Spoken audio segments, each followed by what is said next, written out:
Welcome to this video where we are going to help you learn more about choosing your first Long Beach condo today. If you're stepping into the real estate market for the very first time, you probably already know the major struggle, right?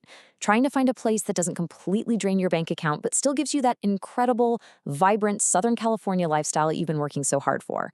It can kind of feel like a massive puzzle, but today we're going to solve it together using real data directly from the current market. Now, this video is brought to you by the amazing team at lovelylongbeachcondos.com. They're here to help you navigate that overwhelming and honestly sometimes frustrating choice between your ultimate lifestyle desires and your actual budget realities. These guys know every block, every building, and every price point in these neighborhoods, and they are literally dedicated to helping first-time buyers find the perfect fit. So as a first-time buyer, you're likely asking yourself, how on earth do I get a solid foothold in this highly competitive market without giving up the lifestyle I really want? Well, today, we're looking specifically at two fantastic yet highly underrated options, the East Village Arts District and Rose Park. These are two distinct neighborhoods sitting just a short distance apart, but man, they offer completely different living experiences. It's really a classic tale of two cities right within Long Beach. Here's our roadmap for today. First, we'll look at your first condo search, then unpack the Eastville energy, discover the Rose Park value, compare the actual numbers, and finally, help you make your final choice. All right. Section 1, your first condo search, balancing lifestyle and budget. This really boils down to one question. Do you want to be right in the middle of the energy, stepping out your door into the thick of it? Or do you want to be just close enough to the action to enjoy it on your own terms and retreat to a quieter space at the end of the day? Moving to Section 2, East Village, urban energy, the creative hub of downtown. If you want a neighborhood with genuine, edgy character, where you're plugged into the city's art scene literally every single day, this is absolutely your spot. The appeal here is just undeniable. You've got incredible walkability to galleries, cafes, and direct transit to LA without ever needing a car. You can catch a show, grab dinner, and just hop on the Metro A line to UCLA or downtown Los Angeles effortlessly. Plus, the building stock here, it's completely unique. We're talking stunning, converted industrial lofts with high ceilings, exposed ductwork, and these large open floor plans that you simply cannot replicate anywhere else in the city. But, there's always a catch. This highly visible urban premium demands a higher price tag, and you'll quickly find that parking here can be a daily challenge if your building lacks an assigned spot. Because a lot of these buildings are older commercial conversions, they often have retail space at the street level, so that means more ambient noise, more foot traffic, and highly competitive street parking. If you rely on your car every single day, you really have to weigh this urban premium against your daily convenience. Okay, let's look at Section 3.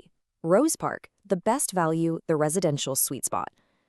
Tucked beautifully between Cherry and Redondo Avenues, we have the much quieter, historic streets of Rose Park. Honestly, this area feels like what Long Beach was before it became a massive destination. Rose Park offers a distinctly residential feel. Like, you can literally hear yourself think. Yet you're still just a 5-minute bike ride from the sand and all those unique shops on Retro Row. Instead of massive industrial lofts, you're looking at small, boutique condo buildings, usually 6 to 20 units, mostly built between the 1950s and 70s. Tons of them feature gorgeous Spanish colonial or mid-century details. You get these quiet, tree-lined blocks, neighbors who actually know each other, and a lifestyle that's really anchored by independent coffee shops and vintage stores. So the contrast is super clear. You've got the relentless, fast-paced energy of East Village on one side versus the boutique, neighborhood calm of Rose Park on the other. It's the center of the action versus curated, local living. And here's a huge bonus. Parking is generally much easier in Rose Park. Many units actually offer assigned garages or carports, which, let me tell you, is a massive quality of life upgrade for a first-time buyer. All right, Section 4, comparing the numbers, the data dump. Let's look at the actual math and build a rock-solid case for where your money goes the furthest. Because at the end of the day, as much as we love architectural charm and walkability, the numbers absolutely have to make sense for your first major real estate investment. Looking at the active market data, it becomes immediately obvious that Rose Park is the definitive value play for a first-time buyer. Just look at the brackets. A studio in Rose Park starts around $275,000 compared to $300,000 over in East Village. A 2-bedroom unit tops out around $750,000 in Rose Park, whereas they stretch to $900,000 and well beyond in East Village. And here's the thing, Rose Park isn't cheaper because it's less desirable. It's simply less prominent in broad buyer searches right now, which is exactly where you find your golden opportunity.